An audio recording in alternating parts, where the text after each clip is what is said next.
আসসালামু আলাইকুম, আমন্ত্রণ জানাচ্ছি আইজি ক্রিয়েশন নিউজ আপডেটে। সঙ্গে আছে আমি ইমতিয়াজ আহমেদ। শুরুতেই সংবাদ শিরোনাম। হাসিনার কল রেকর্ড মুছে ফেলা কি এই সেনা কর্মকর্তা? জামাতের নারী কর্মীদের মোকাবেলায় মাঠে নামছে বিএনপি। যে উপদেষ্টাকে আওয়ামী লীগ প্রধানের দায়িত্ব নিতে বললেন রাশেদ খান। গাজার কাছাকাছি গ্লোবাল সুমুদ ফ্লোটিলা, যে পরিকল্পনা ইসরায়েলের। কাতারে হামলা হলে পাল্টা হামলা চালাবে যুক্তরাষ্ট্র, ট্রাম্পের নির্বাহী আদেশ। এবার বিস্তারিত। জুলাই আন্দোলন দমাতে নিজ দলের নেতাকর্মী, আইনশৃঙ্খলা বাহিনী ও প্রশাসনকে হাজারো নির্দেশনা দেন সাবেক প্রধানমন্ত্রী শেখ হাসিনা। 5 আগস্ট তিনি যখন দেশ ছেড়ে পালিয়ে দিল্লিতে অবস্থান করছেন, ঠিক সেই সময়ে ঢাকায় তার সেসব কল রেকর্ড মুছে ফেলার কাজে ব্যস্ত ছিলেন টেলিযোগাযোগ নজরদারির জাতীয় সংস্থা ন্যাশনাল টেলিকমিউনিকেশন মনিটরিং সেন্টারের তদন্তনাধীন মহাপরিচালক জিয়াউল আহসান। কে জিয়াউল? জিয়াউল আহসান সেনাবাহিনীর পাশাপাশি র্যাব, জাতীয় নিরাপত্তা গোয়েন্দা সংস্থা ন্যাশনাল টেলিকমিউনিকেশন মনিটরিং সেন্টারে দায়িত্ব পালন করেছেন। কর্মজীবনের বিগত 1 দশকের বেশি সময় গুম, খুন ও ব্যক্তিগত ফোন কল, আড়িপাতা সহ বিভিন্ন বিতর্কিত কর্মকাণ্ডের অভিযোগে তিনি সমালোচিত হয়েছেন। তবে তৎকালীন সরকারের আস্থাভাজন হওয়ায় ক্রমান্বয়ে পদোন্নতি পেয়ে মেজর থেকে মেজর জেনারেল হয়েছেন তিনি। জিয়াউল আহসানের জন্ম 1970 সালের 4 ডিসেম্বর ঝালকাঠি জেলায়। 1991 সালের 21 জুন তিনি বাংলাদেশ সেনাবাহিনীতে পদাতিক কর্মকর্তা হিসেবে কমিশন লাভ করেন। তিনি সেনাবাহিনীর একজন প্রশিক্ষিত কমান্ডো ও স্কাই ডাইভার। আওয়ামী লীগ সরকার ক্ষমতায় আসার 1 বছরের মাথায় 2009 সালে মেজর থাকাকালীন জিয়াউলকে র্যাব 2 এর ভাইস ক্যাপ্টেন করা হয়। লেফটেন্যান্ট কর্নেল হিসেবে পদোন্নতি পেয়ে ওই বছরের 27 আগস্ট র্যাবের ইন্টেলিজেন্স উইং এর পরিচালকের দায়িত্ব পান তিনি। 3 বছরের ব্যবধানে 2013 সালে জিয়াউল আহসান পদোন্নতি পেয়ে কর্নেল হয়ে যান এবং একই সময়ে তাকে র্যাবের অতিরিক্ত মহাপরিচালক হিসেবে নিয়োগ দেওয়া হয়। 2.5 বছর পর 2016 সালের এপ্রিলে পদোন্নতি পেয়ে ব্রিগেডিয়ার হয়ে গেলে তাকে এনএসআইতে পরিচালক হিসেবে নিয়োগ দেওয়া হয়। 2017 সালে জিয়াউলকে স্বরাষ্ট্র মন্ত্রণালয়ের অধীনে এনটিএমসির পরিচালক হিসেবে নিয়োগ দেওয়া হয়। 2022 সালের 21 জুলাই এনটিএমসিতে মহাপরিচালক পদ তৈরি করা হয় এবং জিয়াউলকে মেজর জেনারেল হিসেবে পদোন্নতি দেওয়া হয়। তিনি এনটিএমসির প্রথম পরিচালক হন। এই পদে থাকা অবস্থায় 6 আগস্ট তাকে চাকরিচ্যুত করা হয়। উল্লেখ্য, এনটিএমসি তথ্য ও যোগাযোগের ডেটা পর্যবেক্ষণ, সংগ্রহ ও রেকর্ড করার পাশাপাশি ইলেকট্রনিক যোগাযোগ যেমন ফোন কল, ইমেল ও সোশ্যাল মিডিয়া অ্যাকাউন্ট ইন্টারটেপ করে থাকে। আয়নাঘরের জনক। কথিত গোপন বন্দিশালা আয়নাঘর তৈরি করে সেখানে বিরোধী মতাবলম্বীদের তুলে নিয়ে বছরের পর বছর গুম করে রাখার অভিযোগ রয়েছে জিয়াউল আহসানের বিরুদ্ধে। কর্মকর্তা জিয়াউল আহসান আয়নাঘর এবং 2013 সালের 5 মে রাজধানীর শাপলা চত্বরে হেফাজতে ইসলামের নেতাকর্মীদের উপর আক্রমণ ও হত্যার সঙ্গে থাকার কথা স্বীকার করেছেন। ব্যক্তিগত আলাপ রেকর্ড করতেন জিয়াউল। এনটিএমসিতে দায়িত্ব পাওয়ার পর জিয়াউল আহসান সরকার দলীয় ও বিরোধী দলীয় হাই প্রোফাইল নেতা সহ আইনশৃঙ্খলা বাহিনীর সদস্যদের ব্যক্তিগত ফোন আলাপ রেকর্ড করতেন। বিএনপি সহ বিরোধী রাজনৈতিক দলের নেতাদের ব্যক্তিগত ফোন কল ফাঁস করে তা বিভিন্ন টেলিভিশনের মাধ্যমে প্রচার করার অভিযোগ রয়েছে তার বিরুদ্ধে। সারা দেশে জামাত ইসলামের নারী কর্মীদের মোকাবেলায় মাঠে নামছে বিএনপি। আগামী জাতীয় নির্বাচন সামনে রেখে নারী ভোটারদের লক্ষ্য করে জামাত সারা দেশে নিজেদের মহিলা বিভাগের কর্মীদের মাঠে নামিয়েছে। তারা নারী ভোটারদের বিভিন্নভাবে প্রভাবিত করছে বলে বিএনপির শীর্ষ নেতৃত্বের কাছে তথ্য আছে। জামাতের এই কৌশল মোকাবেলায় নারী ভোটারদের লক্ষ্য করে বিএনপিও নারী সম্পৃক্ত কর্মসূচি নিচ্ছে। দলটির দায়িত্বশীল এক সূত্রে এ তথ্য জানা গেছে। তবে সরাসরি নয়, বিএনপির এই কর্মসূচি নারী ও শিশু অধিকার ফোরাম দিয়ে শুরু হবে।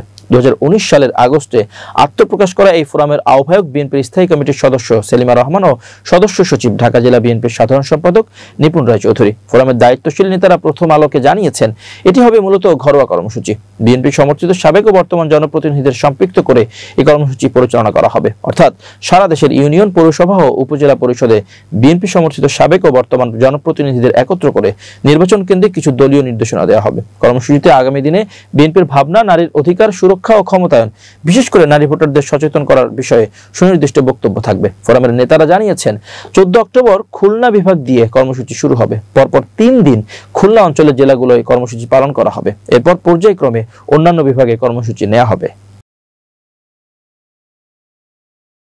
অন্তর্বর্তী সরকারের উপদেষ্টাদের মধ্য থেকে যে কোনো একজনকে কার্যক্রম নিষিদ্ধ পতিত আওয়ামী লীগের প্রধানের দায়িত্ব নিতে পারেন বলে মন্তব্য করেছেন গণ অধিকার পরিষদের সাধারণ সম্পাদক রাশেদ খান। মঙ্গলবার নিজের ফেসবুক পেজে দেওয়া এক পোস্টে এই মন্তব্য করেছেন তিনি। সম্প্রতি যুক্তরাষ্ট্রের নিউ ইয়র্কে দেওয়া এক সাক্ষাৎকারে প্রধান উপদেষ্টা ডক্টর মোহাম্মদ ইউনূস মন্তব্য করেন, আওয়ামী লীগের রাজনৈতিক কার্যক্রম সাময়িকভাবে স্থগিত করা হয়েছে, এটি স্থায়ী নয়, প্রয়োজনে যে কোনো সময় স্থগিতাদেশ প্রত্যাহার করা হতে পারে। এই বিষয়ে রাশেদ খান তার পোস্টে লিখেছেন, আমি মনে করি অন্তর্বর্তীকালীন সরকারের কোনো একজন উপদেষ্টাকে আওয়ামী লীগের প্রধান হিসেবে দায়িত্ব দেওয়া যেতে পারে। এছাড়া প্রধান উপদেষ্টা নিজেও চাইলে দায়িত্ব নিতে পারেন। তিনি আরো লিখেছেন, যেহেতু অন্তর্বর্তীকালীন সরকারের 14 মাসে আওয়ামী লীগের পুনর্বাসনে তারা কাজ করছেন, এখন পুনর্গঠনের দায়িত্ব নিক। সাংগঠনিক কার্যক্রম নিষিদ্ধের নামে বিপ্লবী জনগণের চোখে ধুলো দিয়ে লাভ কি? স্ট্যাটাসের সঙ্গে একটি পত্রিকার ফটোকার্ড যুক্ত করেছেন রাশেদ খান। জিটিওকে দেওয়া প্রধান উপদেষ্টা ডক্টর মোহাম্মদ ইউনূসের দেওয়া সাক্ষাৎকারের বরাত দিয়ে বলা হয়েছে, আওয়ামী লীগ দল হিসেবে বৈধ, তবে কার্যক্রম সাময়িকভাবে স্থগিত করা হয়েছে, যে কোনো সময় এর নিষেধাজ্ঞা তুলে নেওয়া হতে পারে। এবার আন্তর্জাতিক প্রসঙ্গ।